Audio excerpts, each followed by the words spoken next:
নমস্কার বন্ধু, Malay Mukhopadhyay, confederation of state government employees. দেখুন, আগামী সোমবার অর্থাৎ 22 তারিখ রাজ্য বাজেট। সার্বিকভাবে কর্মচারী সমাজ ওই দিনটির জন্য অপেক্ষা করে আছে। থাকারই কথা, কারণ সকলেই জানেন যে 1 জুন মাননীয় মুখ্যমন্ত্রী আমাদের সঙ্গে এই যে ডিএ বিষয়ক বিগত যে পঞ্চম বেতন কমিশনের বকেয়া ডিএ এবং বর্তমান ষষ্ঠ বেতন কমিশনের বকেয়া ডিএ নিয়ে বিস্তারিত আলোচনা হয়েছে এবং মাননীয় মুখ্যমন্ত্রী বিভিন্ন সভাতেও বলেছে যে আগামী 22 তারিখ সরকারি কর্মচারীদের যে বর্তমান যে 42% ডিএ বাকি আছে তার বেশ কিছুটা অংশ তিনি দেবে, সেটাই মনে করছে সরকারি কর্মচারী সমাজ মনে করছে। এবং এটা নিয়ে সোশ্যাল মিডিয়া বলুন, বিভিন্ন সংবাদ মাধ্যম বলুন, তারাও কিন্তু এই ব্যাপারে বিস্তারিত ব্যাখ্যা দিচ্ছেন, যার যেরকম মনে হচ্ছে। আজকে একটা দৈনিকে একটা সংবাদ বেরিয়েছে এবং তা ভাইরালও হয়েছে, রাজ্য কর্মীদের জন্য কি 12% ডিএ। কারণ তারা জানে যে এই যে সোমবার রাজ্য বাজেট নিয়ে একটা জল্পনা তৈরি হয়েছে। এখন দেখুন, কেন এই ব্যাপারটা নিয়ে আমরা এতটা উদ্বিগ্ন, তার তো একটা কারণ অবশ্যই আছে। যে সংকল্পপত্র মাননীয় যে বিজেপি সরকার আসার আগে প্রধানমন্ত্রী বলুন, স্বরাষ্ট্রমন্ত্রী বলুন বা মুখ্যমন্ত্রী বলুন, তারা তো পরিষ্কার ভাষায় বলেছিলেন যে 45 দিনের মধ্যে ডিএ এবং বেতন কমিশন তারা লাগু করে দেবে। 22 তারিখ যে ষষ্ঠ বেতন কমিশন তার ডিএটা ঘোষণা করতে চলেছেন। মুখ্যমন্ত্রী বলেছে আমরা কিন্তু যেটা চাইব সেটা হচ্ছে ওই যে বকেয়া 42% মর্গ ভাতা, সেটার পুরোটাই। আমরা 12% চাইব না, আমরা 18% চাইব না, আমরা 42%ই দাবি জানাচ্ছি। অনেকে হয়তো বলবেন, বাপ রে বাপ, আপনারা 42% দাবি জানাচ্ছেন। অবাস্তব কিছু নয়, কিন্তু 42% দাবিটা কিন্তু অবাস্তব কিছুই নয়।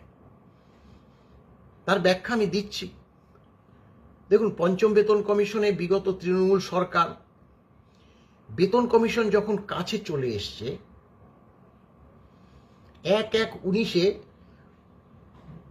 25% মর্গ ভাতা একসঙ্গে দিয়েছিল 4 কিস্তি, এবং সেটা আমরা এনজয় করেছিলাম 1 বছর, অর্থাৎ 31/12/2019। তারপরে 20 থেকে নয়া বেতন আমরা হাতে পেয়েছিলাম। ডিএ আমরা পাইনি, সে 21 সাল থেকে 3%, 4% এরকম করে আজকে 18% ডিএ এসে দাঁড়িয়েছে।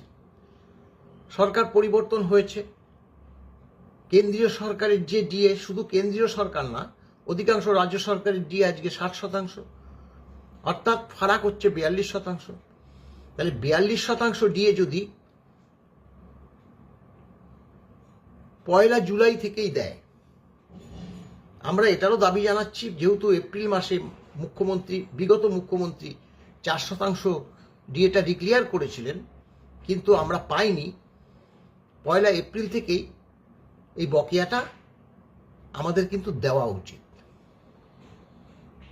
1 এপ্রিল থেকে ডিসেম্বর 26,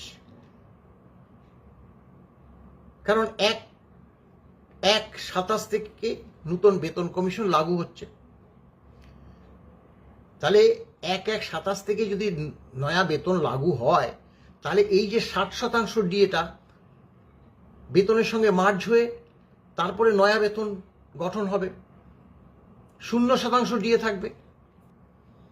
তাহলে 42% ডিএটা কিন্তু আমরা এনজয় করছি। জুলাই থেকে দিলে 6 মাস, এপ্রিল থেকে দিলে 8 মাস, আর ওখানে 25% ডিএটা কিন্তু আমরা পেয়েছিলাম 12 মাস। তাহলে দেখুন সেটা কিন্তু হরে ধরে প্রায় একই। 12 মাস 25% পেয়েছিলাম, 42% 6 বা 8 মাস পাবো। ফারাকটা কিন্তু বেশি থাকবে না। নয়া সরকার এসছে এবং 42% যদি এখন তার যদি 12%, এই যে আজকে যে খবরের কাগজের সংবাদপত্রতে প্রকাশ পেয়েছে 12% কি ডিএ পেতে চলেছে, তাহলে 12 যদি পাই তাহলে 18 আর 12-তে গিয়ে দাঁড়ালো 30%, অর্থাৎ আরো 30% বাকি থাকবে তখন। তাহলে এই 30% ডিসেম্বর মাসের মধ্যে যে কোনো একটা সময় দিতে হবে।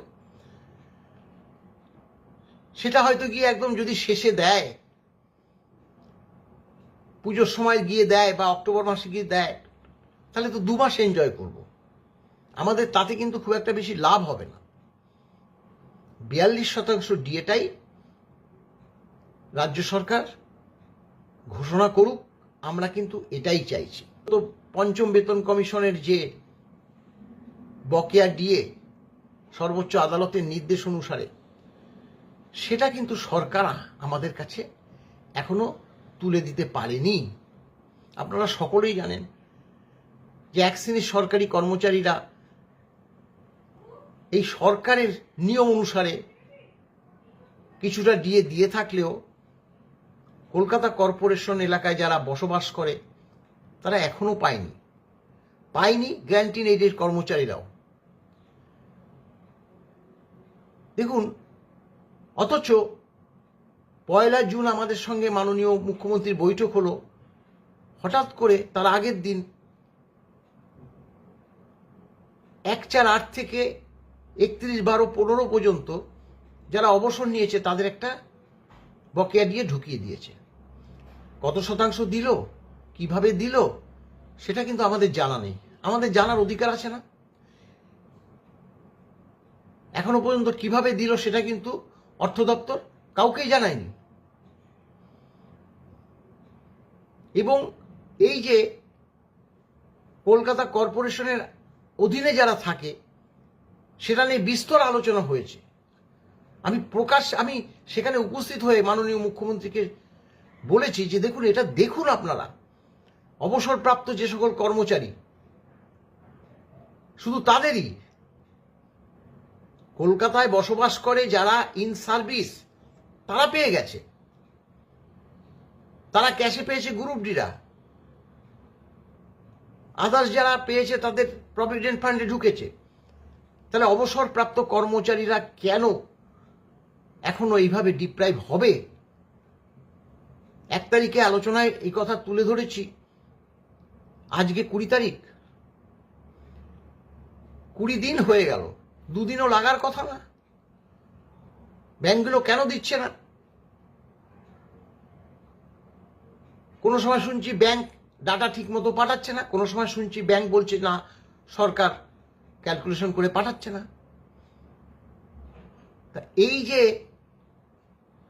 দড়ি টানাটানি, তার জন্য কেন অবসরপ্রাপ্ত কর্মচারী, শুধু অবসরপ্রাপ্ত কর্মচারী বললে হবে না, এখানে 85, 90, প্রায় 100 ছুঁই কর্মচারী, অবসরপ্রাপ্ত কর্মচারী সমাজ আছে। তাদের কাছে ডিএটা তুলে দিন। আগামী 22 তারিখ মাননীয় মুখ্যমন্ত্রী বাজেটে বিধানসভায় উপস্থিত থাকবেন। অর্থমন্ত্রীর কাছে আমাদের অনুরোধ, আপনি এই ব্যাপারে এখনো 2-4 দিন সময় আছে, এটা একটু জানবার চেষ্টা করুন। কেন কর্পোরেশন এলাকায় যারা বাস করছে, যারা ব্যাংক থেকে পেনশন পায়, তাদের কেন এখনো বকেয়াটা পাবে না? যেখানে 2 তারিখে পেয়ে গেছে, এপ্রিল মাসের 2 তারিখে অন্যান্য অবসরপ্রাপ্ত কর্মচারী সমাজ পেয়ে গেছে, সেখানে কেন আজকে জুন মাস শেষ হতে চললো তবুও তারা পেল না? এটা তো দুঃখজনক, দুর্ভাগ্যজনক। আর গ্র্যান্ট ইন এইড তাদের ক্যালকুলেশন করে ফিনান্স দপ্তরে পাঠিয়ে দিয়েছে, তাদের সংশ্লিষ্ট দপ্তরগুলো,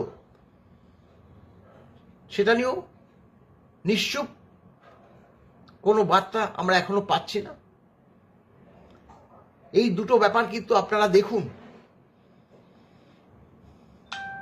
দুর্ভাগ্য এখন সর্বোচ্চ আদালত বন্ধ, না হলে আমরা সেই আদালতের দরজায় খটখটাতাম। আমাদের দিয়ে দিতেই হবে all India consumer price index অনুসারে। সেখানে সরকার একটা নিজস্ব এআইসিপিআই তৈরি করে ক্যালকুলেশন করে সেখানে 53-54 দিয়ে মেরে দেবে, আর আমরা সেটা মেনে নেব, তা কিন্তু নয়। সম্পূর্ণ এআইসিপিআই অনুযায়ী বকেয়া ডিএটা দিতে হবে।